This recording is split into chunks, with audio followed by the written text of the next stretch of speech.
খেলা এমন একটি পরিবেশ, সংস্কৃতি খেলা। আমি যখন আপনাদের এই স্থানে প্রবেশ করেছিলাম, কিছু মুরব্বীর সঙ্গে আমার মত বিনিময় হচ্ছিল যে আমার মনে হয় আপনাদের দ্বিতীয় বছরে আপনারা প্রবেশ করলেন। এই আয়োজন দেখে এত পিছিয়ে পড়া অঞ্চল, বাঁশকান্দি থেকে আপনাদের এখানে বা শিলচর থেকে এখানে যোগাযোগের যে অবস্থা, তার মধ্যেও যে আপনাদের মধ্যে এত উৎসাহ, এরকম একটা আয়োজন করেছেন। সেই আয়োজন আমি অনেক খেলাতে অনেক জায়গাতে যাই, কিন্তু এরকম একটা আয়োজন দেখে আমি সত্যি আনন্দিত। দেখেন, খেলাধুলা এমন একটা জিনিস যেটা ভাইচারা, সমন্বয় এবং আত্মীয়তার মতো, বন্ধুত্ব পরিবেশ এই খেলাধুলার থেকেই তৈরি হয়। খেলাকে যদি শুধু খেলার ব্যাপার নয়, আজকে খেলা নিয়ে পৃথিবীর অনেক দেশ, অনেক জায়গায় বিভিন্ন বিরোধ থাকার সত্ত্বেও খেলার মাধ্যমে একত্রিত হয়। তো সুতরাং খেলার একটা বিশেষ মহত্ব আছে। আমি এসে আমার এত ভালো লাগছে যে আপনারা এখানে এই আয়োজন করেছেন, এবং আমি আপনাদের কাছে একটা অনুরোধ রাখবো যে আপনারা আগামী দিনে এরকম খেলা যখনই আয়োজন করবেন নিশ্চয়ই আমাদেরকে ডাকবেন, আমরা আপনাদের এখানে বারবার আসবো। আজকের দিনে আমাদের সমাজ ব্যবস্থার মধ্যে, বিশেষ করে আমার যুবক যুবতী ভাই বোনেরা যারা আছেন, তাদের উদ্দেশ্যে একটা কথা বলি যে আমরা ফেসবুক, হোয়াটসঅ্যাপ ইন্ডাস্ট্রিতে বিশেষভাবে আকৃষ্ট হচ্ছি। তার যতটুকু লাভ হওয়ার দরকার ছিল ততটুকু আমরা লাভান্বিত হচ্ছি না। সুতরাং সেই ইন্ডাস্ট্রি থেকে, সেই যে হোয়াটসঅ্যাপ আর ফেসবুকের যে ব্যাপার, সেটা থেকে বেরিয়ে আসার জন্য হয়তো এই কথাটা অনেকের ভালো লাগবে, হয়তো অনেকের ভালো লাগবে না, কিন্তু যেটা বাস্তব, খেলাধুলাই সেটা আপনাকে সেই পরিবেশ থেকে ঘুরিয়ে আনার একটা রাস্তা। এবং আজকাল আমরা যখন যুবক ছিলাম, তখন একটা কথা ছিল যে লেখাপড়া করে যে গাড়িগুলো চড়েছে।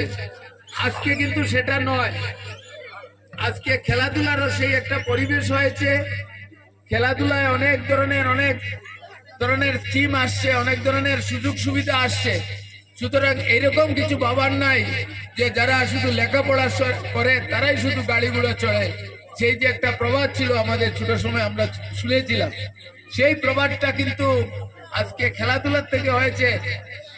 আপনি একটু সময় নিয়ে বলছি, 5 গ্রামে মেয়েদের আন্ডার 15 একটা মেয়েদের একটা ট্রায়াল হয়েছিল, সেখানে আমি উপস্থিত হয়েছিলাম।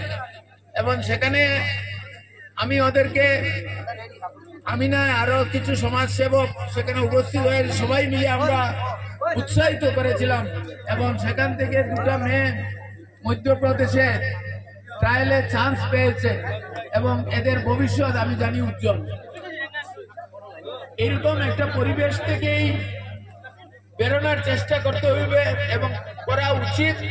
এবং যারা আয়োজক, বিশেষ করে ডেভেলপমেন্ট ক্লাবের ধন্যবাদ দিলে ওনাদেরকে ছোট করা হবে। এরকম আয়োজন আপনারা যেভাবে উৎসাহ নিয়ে করেছেন, এবং আপনাদের যোগাযোগের মাধ্যমটা, যদিও আনসার ভাই অনেক দায়িত্ব নিয়েছে, কিন্তু যেভাবে যোগাযোগ হয়েছে আমি নিজেই আনন্দিত যে আপনাদের মনে অনেক উৎসাহ আছে। এবং আমি আপনাদের এই আয়োজনের মধ্যে যদি কিছু সহায়তা করতে পারি আমি নিজেকে ধন্য মনে করব। এবং আমি এই আশা রাখি যে আপনারা যখনই আয়োজন করবেন আমাদেরকে ডাকবেন, আর আমরাও বারবার আপনাদের এখানে আসবো। এই বলে আমি সবাইকে আবার ধন্যবাদ জানিয়ে আমার বক্তব্য এখানে শেষ করছি। নমস্কার। আসসালামু আলাইকুম, নমস্কার। আপনারা এতক্ষণ শুনলেন আজকের এই অনুষ্ঠানের প্রধান অতিথি আমাদের সবার প্রিয় এবং সুপরিচিত শিলচর জেলা কংগ্রেসের সহসভাপতি তথা আগামী দিনে অনুষ্ঠিত হওয়া লোকসভা নির্বাচনের কংগ্রেস টিকিট শিলচর লোকসভা আসনের দাবিদার শ্রদ্ধেয় অশোক বৈদ্য মহাশয় অত সুন্দর ভাবে আপনাদের সামনে যে বক্তব্য রেখে আপনাদেরকে যে উৎসাহিত করেছেন তার জন্য আমরা সত্যিকারের এত অঞ্চলের নাগরিক এবং অর্গানাইজার হিসাবে আনন্দিত এবং গর্বিত।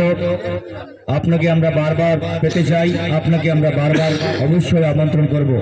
এবার আপনাদের সম্মুখে বক্তব্য রাখার জন্য আমি অনুরোধ করছি আমাদের বরাক উপত্যকার তরুণ যুবনেতা, প্রতিবাদী কণ্ঠ, শিলচর জেলা কংগ্রেস মাইনরিটি কমিটির চেয়ারম্যান, সবার প্রিয় এবং সুপরিচিত গরিব মেহনতি মানুষের প্রিয় বন্ধু শ্রদ্ধেয় আনসার হোসেন বলস্কর রিঙ্কু ভাইকে অনুরোধ করছি ওনার মূল্যবান বক্তব্য তুলে ধরার জন্য।